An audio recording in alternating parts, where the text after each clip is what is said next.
তোমার যে পডকাস্ট প্রচারিত হয় আমি চেষ্টা করি দেখবার লাই আমার কাছে ভালো লাগে। আপনি যখন অভিনয় করেন আপনি বিভিন্ন জেলার ভাষায় অঞ্চলের, রপ্ত করেছেন, সেটা আমি দেখেছি। যেমন চিটাগাং, বরিশাল, নোয়াখালী, যশোর, ময়মনসিংহ, সিরাজগঞ্জ, সিলেটও হয়তো হ্যাঁ, আপনি জি হ্যাঁ। এরকম অনেক দেশের ভাষা, এবং সেটাও একদম পিচ পারফেক্ট আর কি। হ্যাঁ, মানে কিভাবে সম্ভব? ওই যে বললাম না, আমার এক ধরনের ভালো লাগা ভালোবাসা আছে ভাষার প্রতি।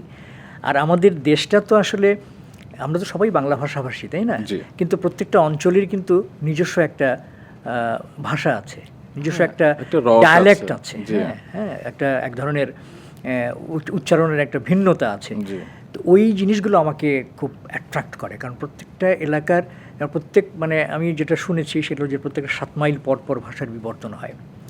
হয়তো কুমিল্লার আমি যে অঞ্চলে, সেখানে যে ধরনের ভাষা আমরা ব্যবহার করি তার 7 মাইল পরে গিয়ে আবার আরেকটা বিবর্তন হচ্ছে। তো এইরকম বরিশালের এক ধরনের ভাষার প্রচলন আছে, নোয়াখালীর এক ধরনের প্রচলন আছে। তো ওই ভাষাগুলো আমাকে অনেক বেশি অ্যাট্রাক্ট করতো। হাকিম ভাই, আপনি আমার পডকাস্ট দেখেন? আমি মাঝে মাঝে দেখি যে রিলসগুলো আসে, যে সব পুরোটা হয়তো দেখা হয় না। তো যে কোনো আঞ্চলিক ভাষায় বলেন, আপনার কেমন লাগে? যে কোনো আঞ্চলিক ভাষা বলতে, যে ধর আমার প্রথম নাটক তো নোয়াখালীর অঞ্চলে।